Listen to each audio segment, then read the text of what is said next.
On a perdu. C'est ça le football. Il y a des choses extra-sportives. Mais ce n'est pas le moment d'en parler. On gère cette défaite d'abord. Dixie, le coach de l'équipe nationale camerounaise, Marc Brice. Ce sont les propos de Marc Brice après la défaite des Lions indomptables. Mesdames et messieurs, bonjour. Bienvenue sur cette rubrique matinale. J'espère que vous vous êtes bien réveillés parce que je sais que beaucoup ont très mal dormi. Beaucoup ont essayé de miser hier et ils sont tombés comme un sac de macabots pourris. Alors, comme vous le voyez si bien, je lis partout sur la toile, Marc Brice must go. Marc Brice doit partir, chassez-le. Il faut que le président de la République et les ministres, d'ici qu'un autre entraîneur arrive. Non, Marc Brice doit partir, oui, il doit partir. Est-ce que c'est son pays? Déjà les amis, avant de continuer mon allocution, j'aimerais que vous me dites en commentaire comment avez-vous trouvé la prestation 11 entrants d'hier. Alors, mes chers frères et sœurs, Marc Brice il doit partir. Mais il part gagnant, le Cameroun sort perdant. Pourquoi? Parce qu'il a perçu son salaire de bout en bout, il n'y a pas d'aéré. Là où le Cameroun a essayé même de faire 1 ou 2 mois sans payer, le monsieur a écrit sa lettre de démission. Une manière de vous faire comprendre qu'il sait lire les enjeux camerounais, qui connaît le 237. Ce sont des manipulateurs, ce sont des critiqueurs, ce sont des parleurs, ce sont des diviseurs. Et c'est ça le problème. Vous ne pouvez rien faire à ce monsieur, il va partir.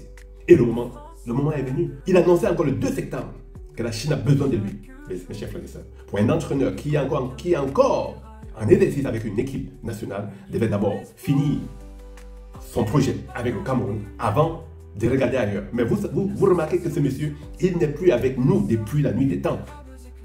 C'est un monsieur qui est arrivé au Cameroun. S'il faut faire un retour en arrière, vous allez voir que ce monsieur est arrivé au Cameroun comme un guerrier, comme un sapeur-pompier, comme un mercenaire, pour nuire au football camerounais. Il a réduit les Camerounais à néant, il a réduit nos légendes en mondovision, il n'avait peur de rien. Et tout ça, c'est qui? C'est le Camerounais qui monte un Camerounais contre un autre Camerounais et que ça donne ce que vous voyez. Donc la théorie du danger même devient plus petit que ça. C'est-à-dire un Camerounais qui monte un Camerounais contre un autre Camerounais. Ça donne alors le statut de l'expatrié devient plus fort dans le 237 que le Camerounais dans le 237.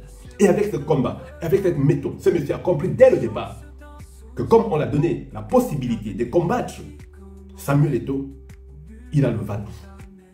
Il a le va-tout du gouvernement. Et aujourd'hui, c'est ça le résultat. Il a retrouvé cette équipe, premier de la poule, et il finit 5e, des meilleurs, 2e. Attention, les choses ne sont pas finies, parce que la Libye n'a pas encore dit son dernier mot. La Libye a 14 points. Et avec 14 points, gagne ces 2 matchs, ça retrouve à 20 points. Et si le Cameroun titube lors d'un match, c'est terminé. Ils sont 19 points. Le Cap-Vert a juste besoin de match nul et est qualifié d'office. Mes chers frères et sœurs, vous pensez que c'est en chassant ces messieurs qu'on doit retrouver la paix avec l'équipe nationale? Je vous dis c'est faux. Avant ça, il y a des problèmes dans ce pays. Il y a des problèmes plus graves que ça, qu'il faut résoudre. Car le foot que nous sommes en train de vivre actuellement ne vient que masquer, ne vient que couvrir certaines blessures.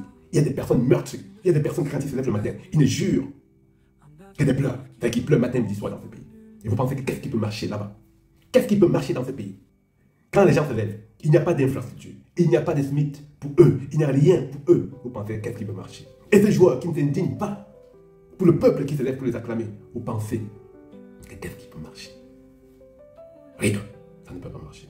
Donc je voudrais vous faire comprendre que la défaite des Lions est une histoire due déjà du gouvernement, de l'encadrement des Lions, qui est le sélectionneur, qui a passé son temps, et tout ce temps qu'il a passé avec l'équipe nationale, au lieu de trouver une équipe type, il n'a que fait tâtonner, critiquer. À l'époque, nous avons critiqué Rigo Besson parce qu'il était à la recherche d'un noyau fort. Je pense que si l'équipe était dans ses mains jusqu'à aujourd'hui, les choses pouvaient être mieux qu'avant. Mais voilà un monsieur qui est venu avec scandale sur scandale. De tout récent scandale, c'est le scandale de Hugo. Et les Français ont dit non, on ne peut pas se laisser lyncher comme ça. Ils ont récupéré le petit. Et on a perdu un joueur de 23 ans qui pourrait nous servir comme Choupo-Moting nous sert. Un entraîneur de qualité ne peut pas aligner un joueur qui a fait 100 jours sans club. Il dit 100 jours sans club, 100 jours sans jouer. Il attendait que Aboubakar Vincent marque le but comment? C'est inadmissible. Des choses que... Les amis, je vais vous multiplier au moins 5 vidéos aujourd'hui. Et pour cette journée, c'est au moins 5 vidéos. Les amis, c'était votre homme serviteur, le concepteur de vidéos, votre coach sportif, l'homme à bas de son épée pour se couper.